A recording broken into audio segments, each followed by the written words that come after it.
Assalamualaikum warahmatullahi wabarakatuh. Waalaikumsalam warahmatullahi wabarakatuh. Alhamdulillahil malikil hakimil jawadil karimil azizir rahim alladzi khalaqal insana fi ahsani taqwim wa fataras samawati wal arda biqudratihi wa dabbaral umura fid dharain bihikmatihi wa ma khalaqal jinna wal insa illa li'ibadatihi فالطريق إليه واضع للقاصدين والدليل عليه لائق للناظرين ولكن الله يضل من يشاء ويهدي من يشاء وهو أعلم بالمهتدين والصلاة على سيدي وعلى آله الأبرار الطيبين الطاهرين والسلام وعظم إلى يوم الدين أما بعد Qala rabbi ishrah li sadri wa yassir li amri wahlul 'uqdatam min lisani yafqahu qawli subhanaka la 'ilma lana illa ma 'allamtana innaka antal 'alimul hakim. Ketahuilah wahai saudara-saudaraku yang dicintai, semoga kita senantiasa diberikan kebahagiaan oleh Allah fid dunya wal akhirah, dan juga senantiasa kita berada di dalam keridhaannya.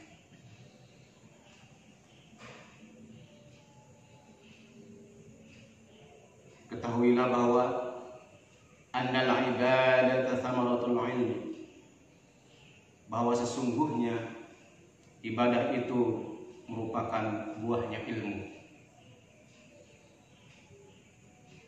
Ilmu diibaratkan dengan pohon, maka ibadah adalah buahnya. Oleh karena itu, seseorang yang akan melaksanakan ibadah wajib hukumnya untuk mengetahui ilmunya terlebih dahulu, agar ibadahnya itu sesuai dengan tuntunan Allah dan Rasul, dan menemukan kemanfaatan dari nilai-nilai ibadahnya.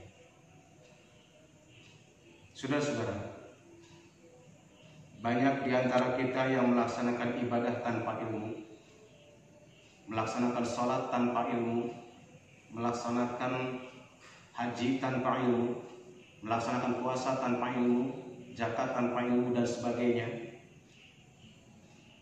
Ini sungguh sangat disesalkan, karena boleh jadi ketika melaksanakan ibadah itu banyak kekeliruan-kekeliruan yang dilakukan, banyak kesalahan-kesalahan yang dilakukan, banyak ketidakpatutan-ketidakpatutan atau ketergelinciran di dalam melaksanakan ibadah. Oleh karena itu, tuntutlah ilmu terlebih dahulu sebelum kita melaksanakan ibadah apapun, karena menuntut ilmu merupakan fardu ain yang harus kita laksanakan kepada kaum muslimin, kepada setiap mukallaf. Utlubul ilmi minal mahdi ilal lahdi, talabul ilmi faridatun ala kulli muslimin wal muslimat. Selanjutnya, bahwa ibadah juga wa faidatul umri, merupakan faedah daripada umur. Allah memberikan kita hidup, Allah memberikan kita nyawa, dan kita diizinkan oleh Allah untuk hadir di muka bumi ini dengan begitu banyak nikmat. Tidak lain faedahnya atau tujuannya adalah agar kita beribadah kepadanya. Wa tariqul atqiya, dan ibadah juga merupakan jalan bagi orang-orang yang takwa. Seseorang yang sedang menempuh perjalanan kepada predikat takwa, jalan yang ditempuh itu melalui ibadah. Tidak akan tercapai ketakwaan pada diri seseorang apabila di dalam hidupnya tidak berorientasi kepada ibadah. Perlu difahami saudara-saudara sekalian, ibadah yang dimaksud bukan hanya sekedar ibadah mahdhah atau ibadah yang difardukan saja, Tetapi hakikatnya bahwa seluruh kehidupan umat manusia, terlebih-lebih seluruh kehidupan kita orang-orang yang beriman kepada Allah dan Rasul-Nya, harus menjadikan sendi-sendi kehidupan itu menjadi aspek ibadah. Dengan kata lain, bahwa apapun yang dipikirkannya, apapun yang dirasakannya, dan apapun yang dilakukannya, itu semuanya harus bernilai ibadah kepada Allah. Sebagai contoh, tidurnya seorang mukmin itu harus bernilai ibadah.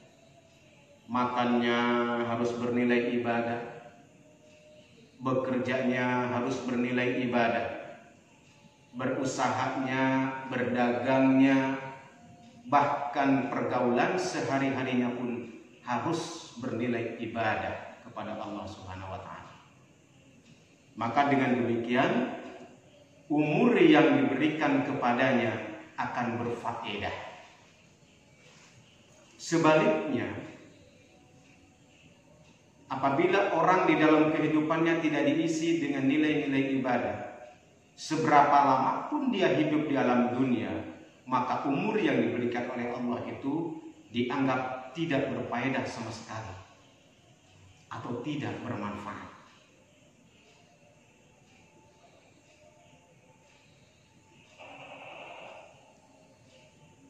Ibadah juga wa qismatul aizzah, bahwa ibadah itu merupakan bagian dari orang-orang yang mulia. Seseorang mencapai taraf kemuliaan di dalam hidupnya apabila hidupnya diisi dengan ibadah. Kemuliaan dimaksud adalah kemuliaan menurut Allah, bukan kemuliaan menurut manusia.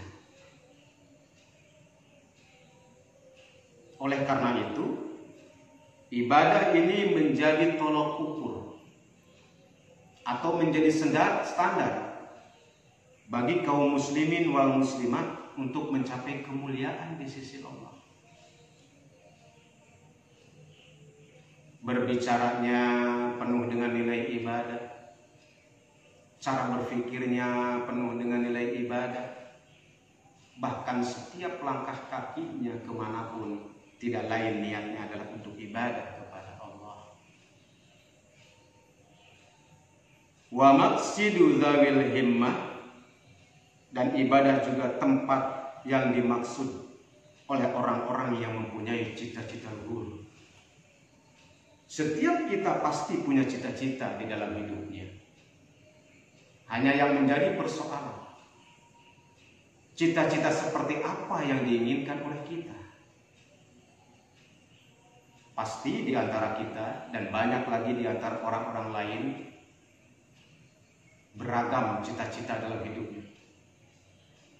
Bahkan ukuran kebahagiaan itu sendiri setiap orang pasti berbeda satu sama lain. Ada orang yang mengukur kebahagiaan itu apabila sudah mencapai ilmu yang tinggi, mencapai gelar kesarjanaan di perguruan tinggi, baru dia akan merasa bahagia. Ada orang yang mengukur kebahagiaan itu dari sisi harta benda, sehingga setiap hari yang dipikirkan dan dilakukannya adalah bagaimana caranya mendapatkan uang sebanyak-banyaknya, mendapatkan harta kekayaan sebanyak-banyaknya. Karena dia menganggap bahwa harta kekayaan itu adalah kunci kebahagiaan mereka. Dan banyak-banyak lagi. Termasuk ada mungkin orang yang mengatakan, saya akan merasa bahagia apabila saya sudah menduduki posisi jabatan tertentu, baik jabatan di pekerjaan ataupun jabatan di masyarakat. Padahal sesungguhnya cita-cita luhur seorang muslim itu adalah apabila dia bisa bertaqarrub kepada Allah Subhanahu wa ta'ala. Ini cita-cita yang tinggi. Cita-cita yang tinggi itu bagaimana dia bisa dekat dengan Allah, bisa mengenal Allah dengan sebaik-baiknya sesuai apa yang disifatkan oleh Allah sendiri, dan dia merasakan bahwa hidupnya memang bermanfaat untuk manusia dan juga diabdikan seluruh hidupnya untuk Allah Subhanahu wa ta'ala, dan juga memegang amanah dari Rasulullah sallallahu alaihi wasallam. Ibadah juga merupakan wasyiarul kiram. Ibadah juga merupakan syiar bagi orang-orang yang mulia.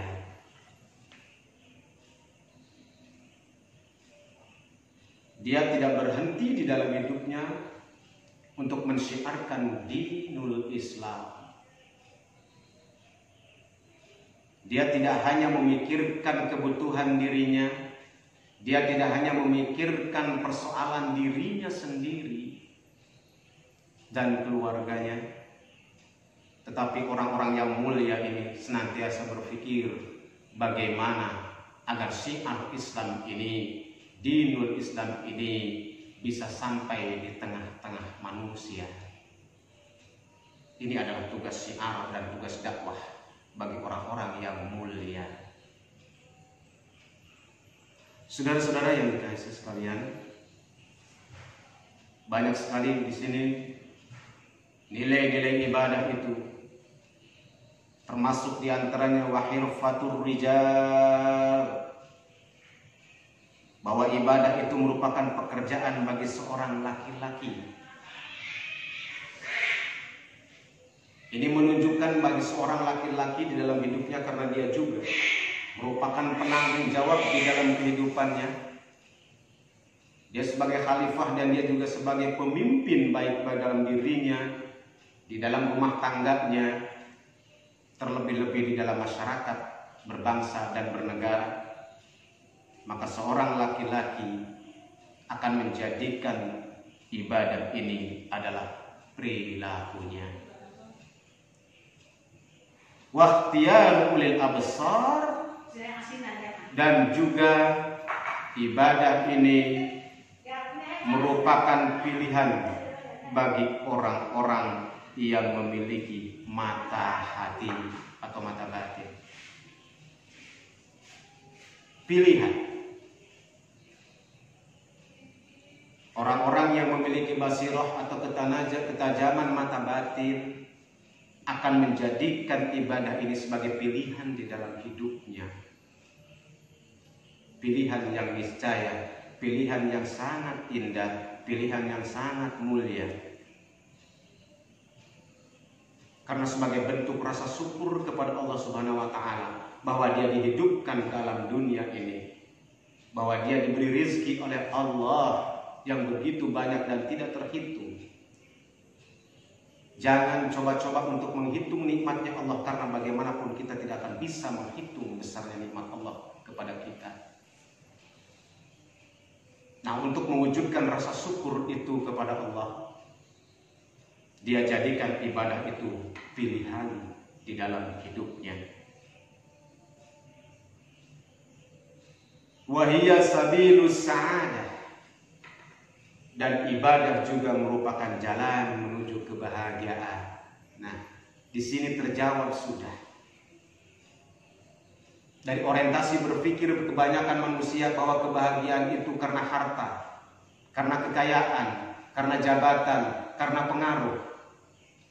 Ternyata untuk menuju jalan kepada kebahagiaan itu adalah taqarrub dan ubudiyah kepada Allah. Dengan kata lain, menjadikan seluruh hidupnya itu bernilai ibadah kepada Allah Subhanahu wa ta'ala. Ini adalah kunci kebahagiaan. Ini adalah jaminan dari Allah. Wa may yattaqillaha yaj'al lahu makhraja wa yarzuqhu min haitsu la yahtasib. Barang siapa yang bertakwa kepada Allah, maka Allah akan berikan dia jalan keluar dari setiap persoalan dan kesulitan-kesulitan di dalam hidupnya. Dan juga Allah akan memberikan rezeki dari arah yang tidak disangka-sangka. Itulah janji Allah. Itulah kasih sayang Allah kepada seseorang yang menjadikan hidupnya bernilai ibadah. Bagaimana mungkin orang yang demikian tidak mengalami kebahagiaan. Sangat yakin orang yang sudah seperti ini hidupnya akan menemui kebahagiaan. Allah bahagiakan hidupnya dengan segala yang diberikan oleh Allah kepada orang tersebut. Dan seterusnya, ibadah itu minhajul jannah. Ini yang paling indah. Ibadah ini adalah jalan menuju surganya Allah. Pasti semuanya kita ini ingin hidupnya di surga, ingin ketika mati di akhirat itu menuju kepada surga. Apabila kita punya keinginan seperti itu, syaratnya adalah jadikan hidup kita ibadah. Perjalanan hidup kita ini adalah jalan menuju surga.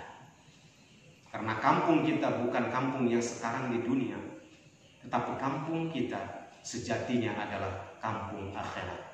Bagi seorang mukmin, kampung akhiratnya adalah surga, bukan neraka. Bukan.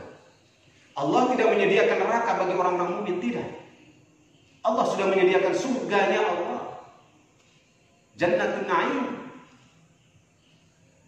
Tinggal apakah kita mau menempuh perjalanan itu atau tidak.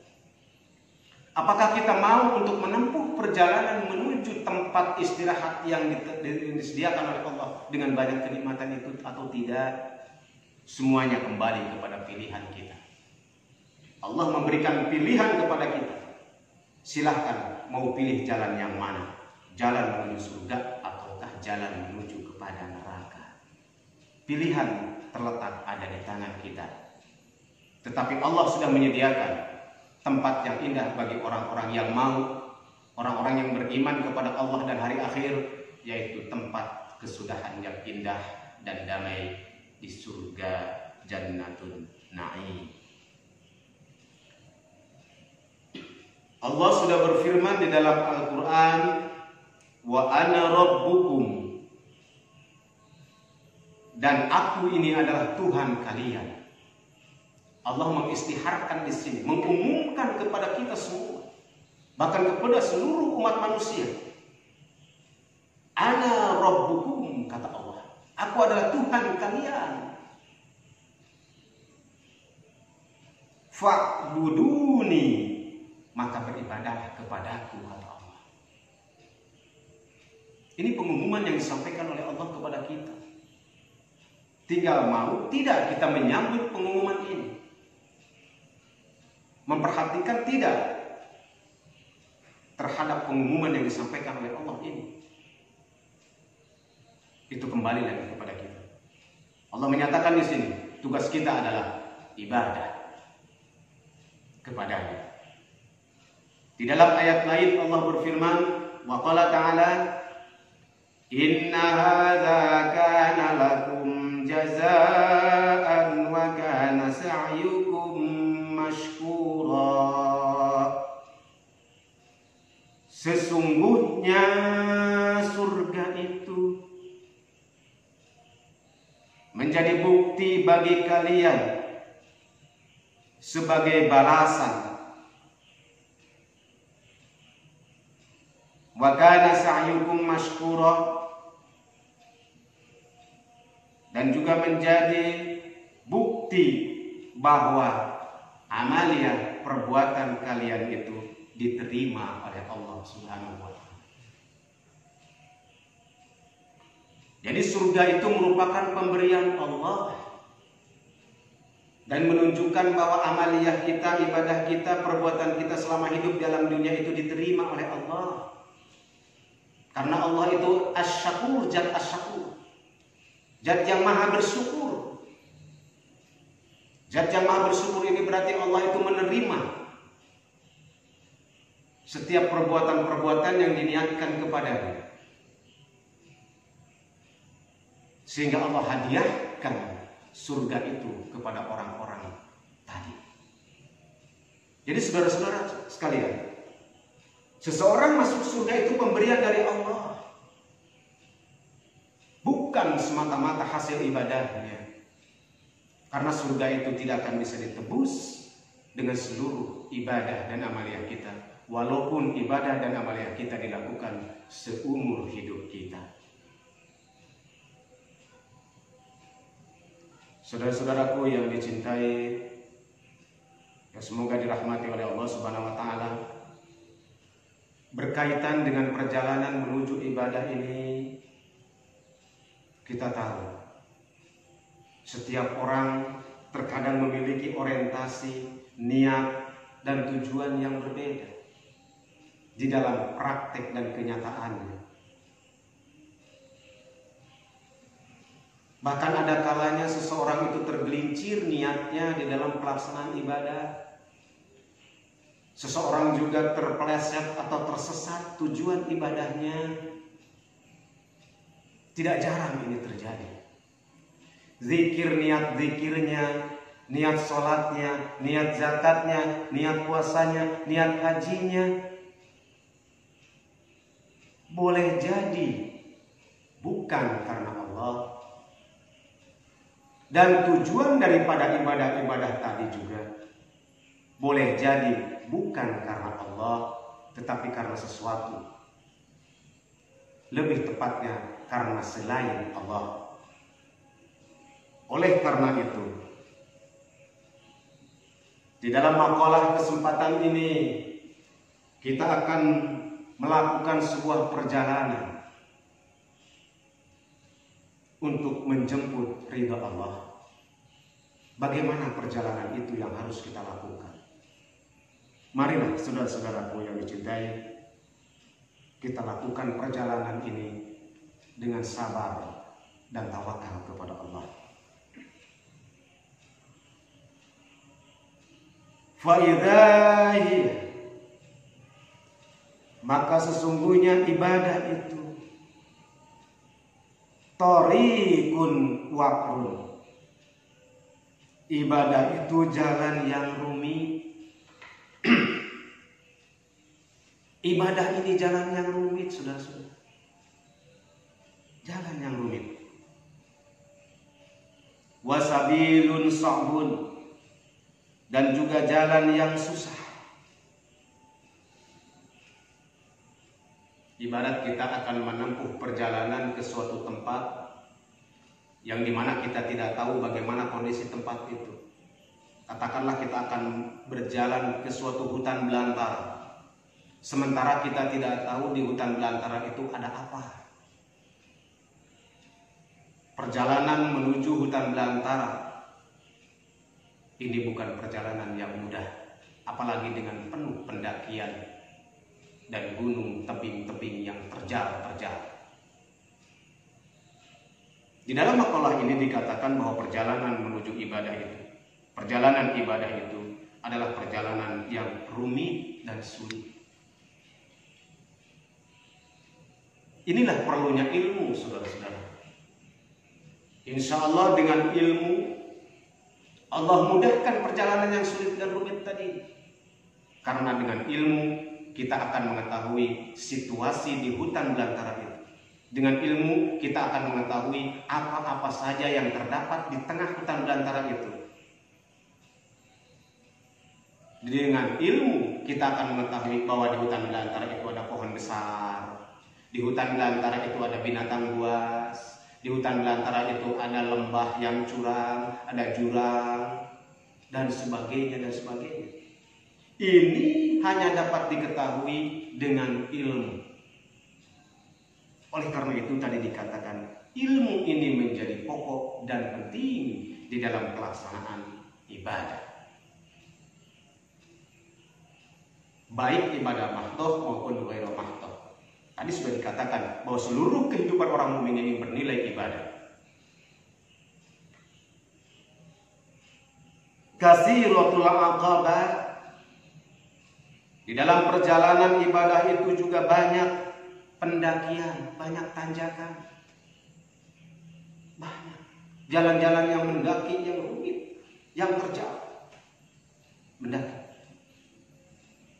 Mungkin kita akan merasakan kelelahan dalam ibadah. Kadang-kadang kita merasa letih untuk ibadah. Atau mungkin juga bosan ibadah. Bosan sholat, bosan ngaji, bosan zikir, bosan puasa. Oh mau zakat mah karena berkaitan dengan duit, dengan mal, mungkin bosan. Sedekah, bosan sedekah. Bosan beramal soleh, bosan berbuat baik. Inilah beratnya tanjakan. Payahnya tanjakan. Banyak tanjakan-tanjakan yang harus dilalui. Insya Allah nanti akan terbahas di dalam kesempatan berikutnya. Syadidatul masyaqqah, dan juga amat sangat merepotkan. Banyak kerepotan-kerepotannya. Karena untuk menjadikan hidup kita bernilai ibadah di dalam keseharian itu tidak mudah. Banyak pengorbanan yang harus kita lakukan. Baik pengorbanan pikiran maupun pengorbanan yang berbentuk mal atau harta benda, termasuk pengorbanan tenaga. Ba'idatul masafat, perjalanan ibadah ini adalah perjalanan yang jauh. Allah, perjalanan yang jauh. Diibaratkan sebuah perjalanan yang sangat jauh. Karena mulai dari kita mukallaf, mulai kita akil balik sampai kemudian akhir hayat, ini adalah perjalanan kita, perjalanan hidup kita. Perjalanan yang sangat jauh. Diumpamakan seperti itu. Lebih jauh lagi karena perjalanan kita itu tidak hanya akan berakhir di dunia ini. Hasil daripada perjalanan itu akan kita tempuh di akhirat nanti. Perjalanan yang sangat jauh, saudara-saudara. Azimatul afati, ibadah juga itu besar sekali bahayanya. Banyak panca bahaya. Bahaya yang menghadangnya banyak. Godaannya banyak untuk bisa ibadah itu. Tidak mudah. Kita untuk bisa datang ke tempat pengajian itu godaannya banyak. Bahaya yang mengancamnya banyak. Baik di dalam diri kita sendiri, karena hawa nafsu yang menggoda kita agar kita menghentikan ibadah itu, atau dari kalangan manusia, dari kalangan bangsa jin yang menggoda hati kita, mempengaruhi pikiran kita agar kita tidak istiqomah dalam menempuh perjalanan ibadah kepada Allah. Kasiratul awaik, banyak rintangannya. Rintangannya banyak. Makanya tadi diumpamakan seperti kita menuju perjalanan ke hutan belantara. Banyak durinya, banyak arei. Apa tuh arei? Arei itu. Apa arei itu? Akar-akar yang melintang. Jadi kalau kita tidak hati-hati di dalam perjalanan itu, kaki kita bisa terkait dan terjatuh. Banyak duri-duri yang mungkin terinjak oleh kaki kita dan kaki kita berdarah. Banyak rintangannya.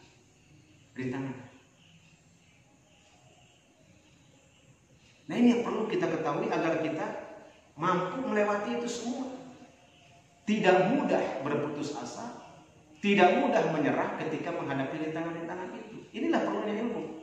Bahkan dengan ilmu itulah kita mampu melewati rintangan itu dengan mudah atas izin Allah, atas taufik dan inayah dari Allah. Jadi walaupun banyak rintangan, ketika Allah memberikan hidayah, taufik dan inayah kepada seorang hamba itu, dimudahkan. Ini sebagai ilmu. Sebagai ilmu. Agar kita memandang bahwa di dalam perjalanan ini tidak semudah itu untuk berlaku istiqomah. Inilah sudah-sudah. Karena kita akan menempuh perjalanan yang jauh ini.